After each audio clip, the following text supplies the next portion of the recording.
The first thing you notice is the silence, not the peaceful kind, but the kind that feels wrong, heavy, waiting. It is early morning, June 13th, 1944, just days after D-Day. The air in Normandy is damp, and a thin fog clings to the fields around the village of Villers-Bocage.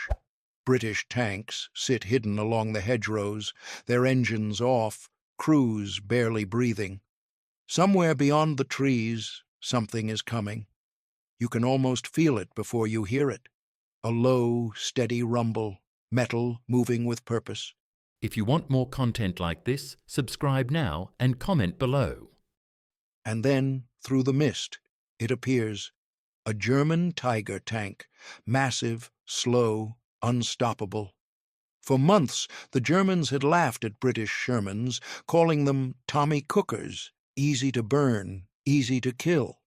But on this morning, something is different, something they do not yet understand.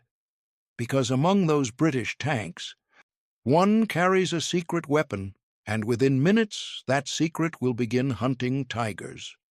By the summer of 1944, the battlefield in Western Europe had become a brutal test of armor.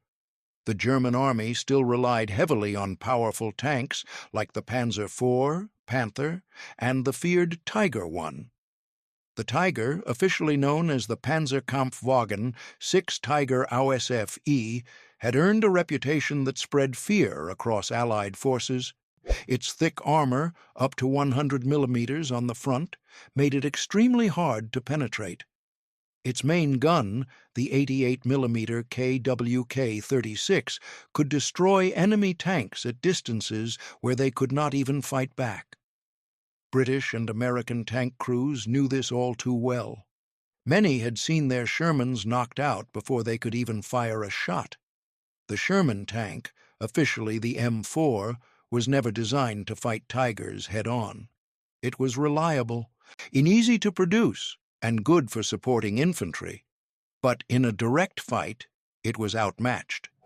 The standard 75mm gun could not penetrate a Tiger's front armor except at very close range, and even then, success was not guaranteed. German crews knew this. They felt confident. Some even joked about Shermans.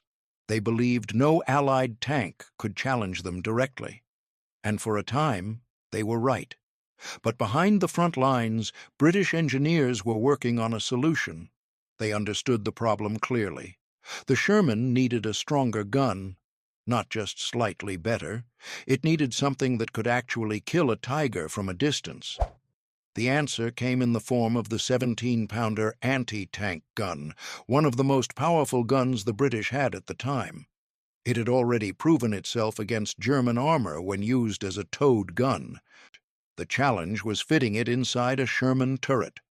This was not simple. The 17-pounder was large and heavy. It was not designed for the Sherman's turret.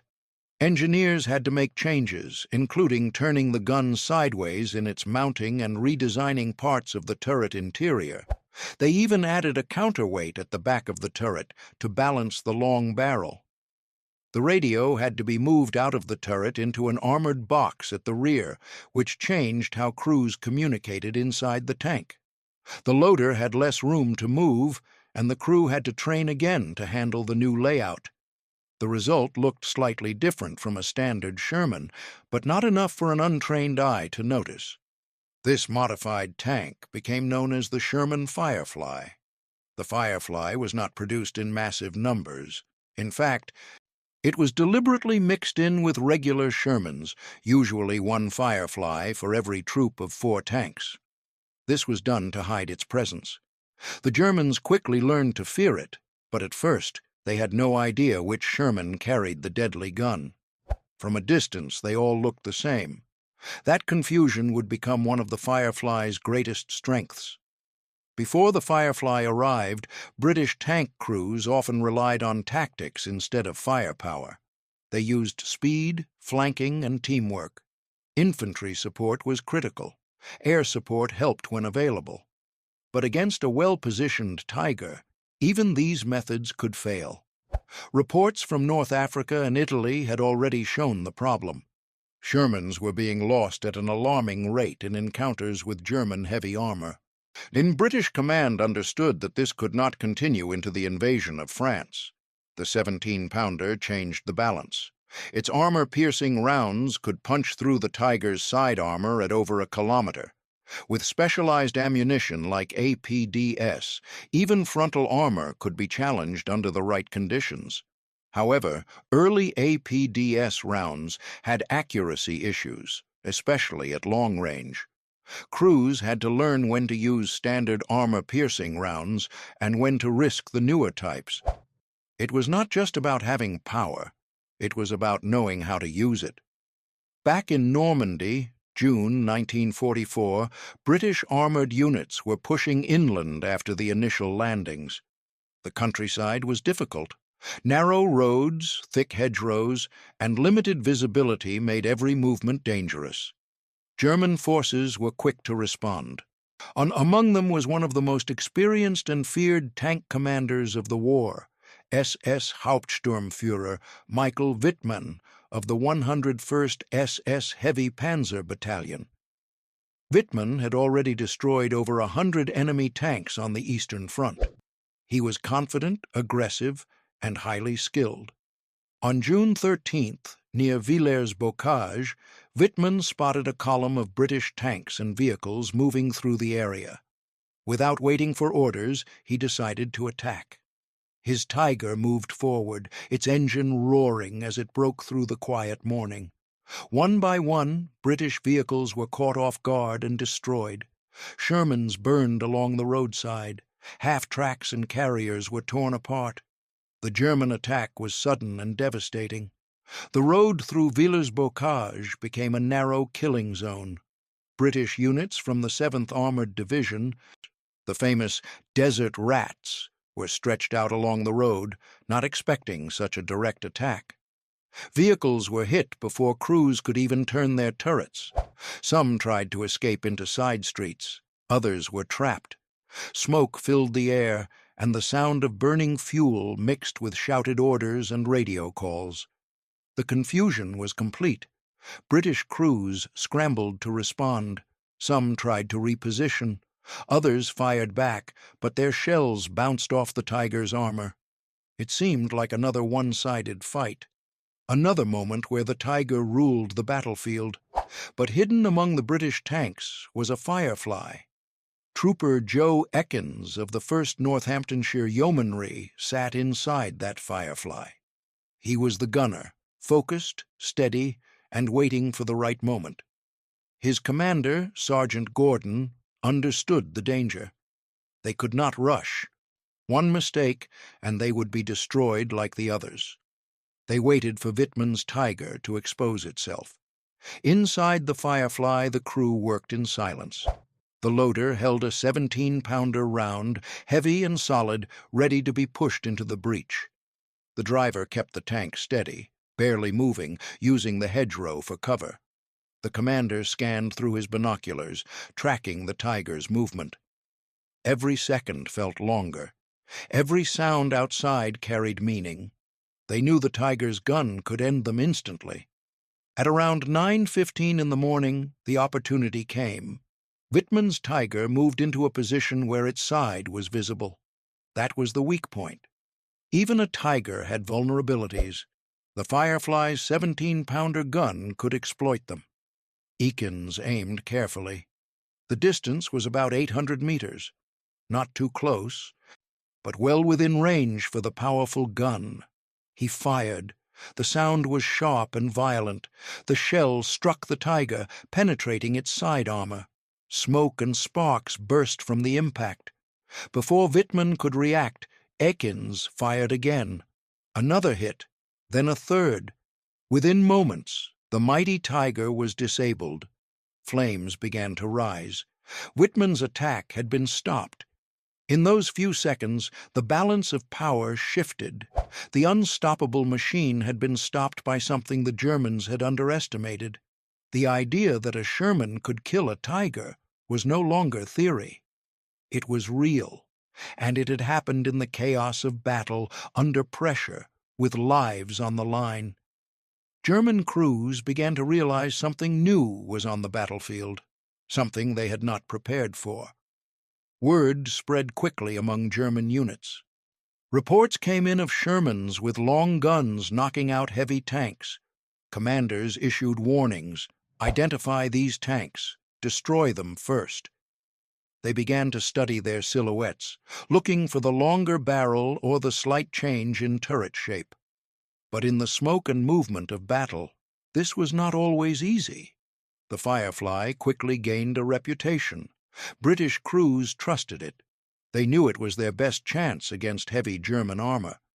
But it also became a target.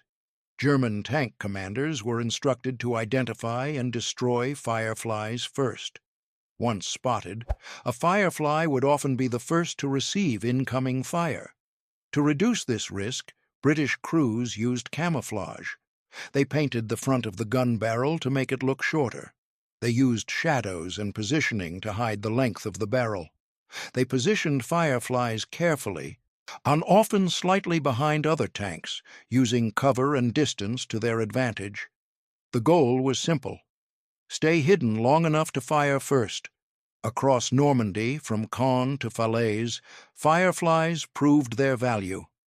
During Operation Goodwood in July 1944, British armored units faced strong German resistance, including Panthers and Tigers.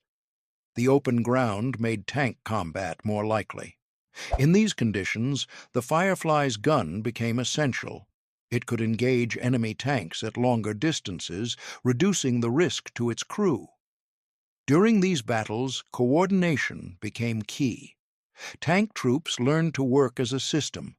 Standard Shermans would move forward, drawing attention and returning fire where possible. The Firefly would stay slightly back, watching, waiting, ready to engage the most dangerous targets. Communication between tanks was constant. Commands were short and clear. Timing mattered. 1 second too early or too late could mean losing the advantage. One British officer later recalled how Fireflies were often held back until enemy heavy tanks appeared. Then they would move into position and engage. It required discipline. Crews had to resist the urge to fire at every target. They had to focus on the most important threat. That level of control did not come naturally. It was learned through experience, often under fire. German crews adapted as well. They became more cautious. They used terrain more carefully. They avoided exposing their sides. They moved with infantry support and anti-tank guns. But the fear was there. The confidence they once had began to fade. The idea that Allied tanks were easy targets no longer held true. The Firefly was not perfect. Its long gun made it harder to maneuver in tight spaces, especially in the narrow lanes of Normandy. The interior was cramped. The ammunition was large and took up space. Reloading could be slower compared to standard Shermans. The muzzle blast from the 17-pounder was also strong, kicking up dust and revealing the tank's position after firing. Crews had to reposition quickly or risk being targeted. Maintenance was another challenge. The modified turret and gun system required careful handling. Spare parts were not always easy to find in the field. Mechanics had to adapt, just like the crews. But despite these challenges, the advantages outweighed the problems. The Firefly gave British tank units something they had been missing: a real answer to German heavy armor. As the war moved beyond Normandy into France, Belgium, and eventually Germany, the Firefly continued to serve. It was present during the advance toward the Seine, the battles around Arnhem during Operation Market Garden in September 1944, and the push into the Reich itself. Wherever German tanks appeared, Fireflies were there to meet them. In the Netherlands, during Market Garden, the terrain changed again. Flatland, canals, and narrow roads created new challenges. German armored units still posed a threat, and Fireflies once again played a key role in holding ground and supporting infantry. Even when the operation faced difficulties, the presence of tanks capable of dealing with panthers and tigers gave Allied forces more confidence. One of the key advantages of the Firefly was psychological. War is not just about weapons, it is also about belief. When crews believe they can win, they fight differently. Before the Firefly, many Allied tank crews felt at a disadvantage when facing tigers. After the Firefly, that feeling began to change. They still respected the enemy, but they no longer felt helpless. German tank crews experienced the opposite shift. They still had powerful machines, but they knew they could be killed. They had to think more, move more carefully, and respect their opponents. The battlefield became more balanced. By late 1944 and early 1945, the number of Fireflies increased. They became a standard part of British armored units. Other Allied nations also took interest. The idea of improving existing tanks with better guns proved effective. It showed that adaptation could change the course of a fight.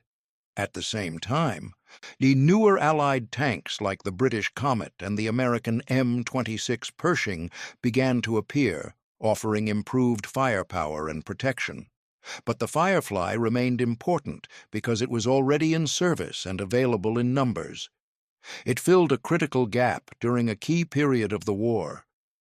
Looking back, the story of the Sherman Firefly is not just about a tank. It is about problem-solving under pressure. It is about recognizing a weakness and finding a way to overcome it. The British did not design a completely new tank in time for the invasion of Europe. Instead, they took what they had and made it better. And in doing so, they changed the battlefield.